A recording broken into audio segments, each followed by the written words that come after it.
welcome back to my channel. It's none other than Goldy Games, and I'm back at you today with an exciting developer Q&A for Life is Strange Before the Storm.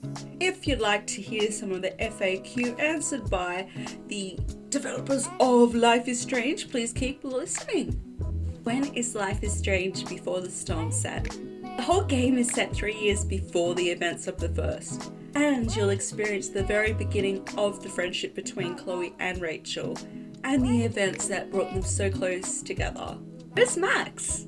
Before the Storm takes place 3 years ago, before the events of the first game, during a time period where Max was absent from Chloe's life. Indeed, it is precisely the void that Max left behind that helps us set up our new story. That being said, the Life is Strange Before the Storm season pass includes a bonus episode called Farewell. It'll give you the chance to play as a young Max Caulfield for one last time. Rest assured, anyone purchasing the complete season of Before the Storm will get the full story. Max's Farewell episode really is just a bonus episode for those who would like to play as her for one last time. Additionally, while Max won't appear in Before the Storm narrative, her absence will still be keenly felt by Chloe, who will reference her throughout the game.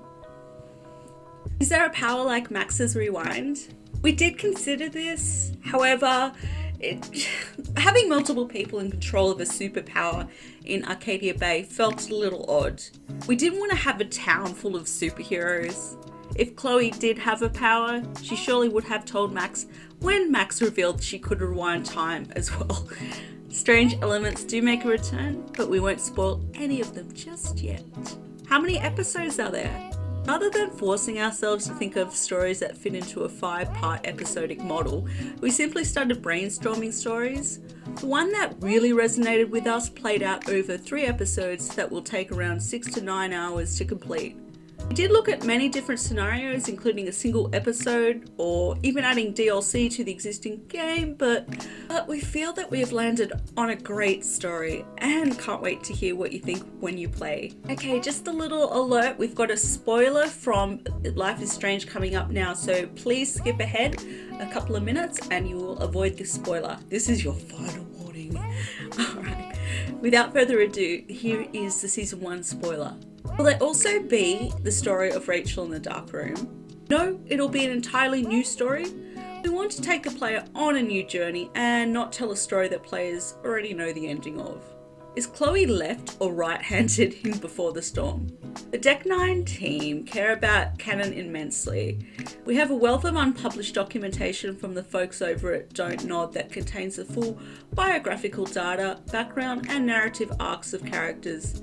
But this one particular bit of information wasn't initially present. We thus individually counted the amount of times Chloe used her right hand versus her left hand in season 1 to figure out which hand was dominant. It's actually fairly split.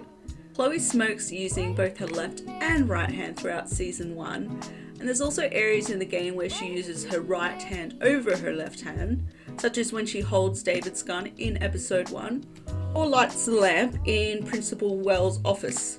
She also picks up the lock using her right hand, which is a high skilled action to do if you're not using your dominant hand.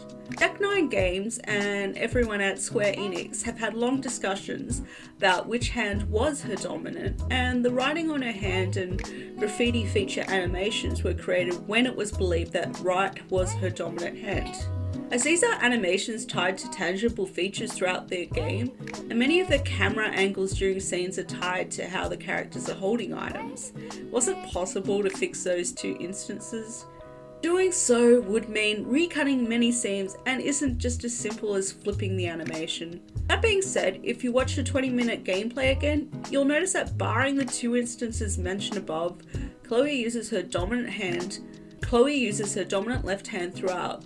The most obvious example of this is when she holds the bat in the junkyard. She will continue using her left hand throughout the rest of the game too. What was the situation regarding Chloe's voice actor? And is there anything you can do, like delaying the game perhaps? So this was discussed in the Square Enix stream, and I will just insert the answer here.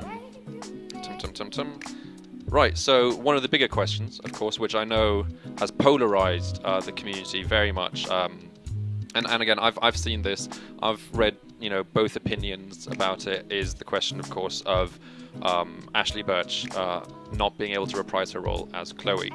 Right. And yeah, so of course we wanted to have Ashley Birch play Chloe in our game, and it was very disappointing to find that because of circumstances outside of our control, that she wasn't going to be able to do that. Ashley is such an important part of the Life is Strange family. She really is part of that family. So one of the things we did was we still wanted her involved somehow, and we sent her our first episode script just to see what she thought. When she read the script, she was so excited by what she saw and where we were going with this story that she just said, "Please, I want to be involved somehow." And of course, she's an Emmy-nominated writer, so we're really privileged to have her consulting with our writing team and really being a part of that team and helping to flesh out Chloe's language, how she talks, and who she is for our whole game, and helping to guide our team and make sure that we're really remaining true to who Chloe is. Yes, and I think from my perspective, I think we've tried to make the best of a difficult situation that we've landed in. Right. I've seen a lot of suggestions on in the community.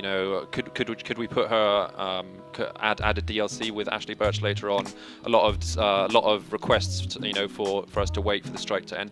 And truthfully, these are all things we really wrestled with a lot, and we thought about it, and so just to give a sort of a rough timeline, I believe we contacted Ashley Birch towards the end of last year, when the strike had already been underway for some time, and we asked her, so we offered the role to her. Unfortunately, she wasn't able to because of the strike, which is entirely fair enough. So we really wrestled, could we do DLC? Could we wait for the strike to end? And that was actually, so if we're thinking back now, this was at the beginning of the year. This was January, when we already said, should we maybe wait for the strike to end? And you don't know when a strike is going to end, unfortunately. Exactly. And this has turned out to be one of the longest strikes in that union's history. Yeah, exactly. So we even went to the point of considering whether we shouldn't make this game. I mean, it came to that point, and saying if we can't have Ashley Birch, who is obviously so iconic in this role, is it worth telling this story? But our final conclusion was fans will want to see this story, and it has a lot to, I think, to bring to the world of Life is Strange. So we didn't want these unfortunate circumstances to get in the way. So we have cast a really talented actress. She's actually our motion capture actress as well as the vocal actress for Chloe. Her name is Rihanna DeVries.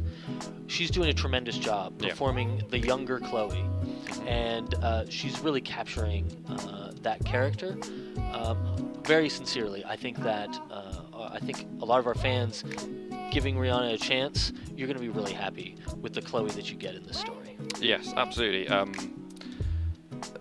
I think it's been really great to see that, even though emotions are running high around this issue, it's really good to see that the community of Life is Strange is actually willing to give Rihanna a chance. And, they've said, it's a bad situation, and it is difficult. It's difficult for all parties involved, but they're willing to accept that and actually give Rihanna a chance and actually realize she's actually really good. She can actually put it out of the bag. I think from her, how she goes through the first episode, which we've of course got coming up on the 31st of August, will really showcase fans that she has landed it. Yeah. Give her a chance. I think she's really gonna impress. Yeah. Who will voice Max in the farewell episode? This has not yet been determined. We're currently still developing episodes 1 through 3, and we'll turn our attention to the farewell episode at a later date. What platforms will Life is Strange Before the Storm be available on? At launch, we're aiming to release Life is Strange Before the Storm on PC through Steam, Xbox One, and PlayStation 4. Will Before the Storm be available on Linux, Mac, or the Switch? We're currently focusing on entirely producing the game for Xbox One, PlayStation 4, and PC Steam. Plans for ports to other systems have not yet been made, so we can't guarantee anything. Will there be a platinum trophy? Yes. What are the game system requirements? We just recently updated our Steam page with the requirements. I'll pop the requirements on the screen just here. What's the difference between the complete season, the season pass, and the deluxe edition? The complete season includes episode 1, 2, and 3. The season pass includes episodes 2 and 3 and is purchasable if you've already purchased episode 1 as a standalone episode. The season pass does not include episode 1. The deluxe edition includes the following: episodes 1, 2, and 3, the bonus episode Farewell, in which you can play as a young Max, to be released after episode 3. This is a bonus episode for those who would like to play as Max for one last time. Anyone purchasing the complete season, which does not include the bonus episode Farewell, will still get the full Before the Storm story. Mixtape mode, a main menu option which allows you to create a playlist of the in-game licensed music and set it to play against an in-game moment of calm. The outfit pack, a set of 3 additional outfit options that Chloe can change into at certain points in the story. Where can I pre-order the game? Please visit lifeisstrange.com to see your pre-order options. Will there be a physical limited edition like for season 1? For now, we're focusing entirely on delivering the game to you digitally in an episodic format. Plans for a boxed or limited edition have not been set yet. Why can't I just purchase episode 1 on Xbox or PlayStation? The option to purchase episode 1 by itself on Xbox and PlayStation will become available at launch on day 1. Where's my dynamic PlayStation 4 theme? Players pre-ordering the game through the Sony PlayStation America store will receive their dynamic theme immediately. The dynamic theme will unlock at the launch of episode 1, August the 31st, 2017. For players pre-ordering the game through the Sony PlayStation Europe store. This is due to the way that the respective stores are set up. So I think that covers all of the developer Q&A. I hope that you're excited as I am for Life is Strange Before the Storm. And you must get the deluxe edition, because I don't know about you, but I am dying to play exclusively as a young Max. Oh my gosh, going to be so much fun. So I want to know what you're most excited about for Life is Strange Before the Storm. Leave me a comment down below letting me know what you're most excited for. And if you enjoyed this video, don't forget to smash that like button. It really helps me out. And if you want to see more videos from Goldy Games, then just don't forget to subscribe. I upload daily and I'd love for you to join. So until next time, friends, I am Goldy Games and you are awesome for watching this video. Thanks everyone, take care, bye.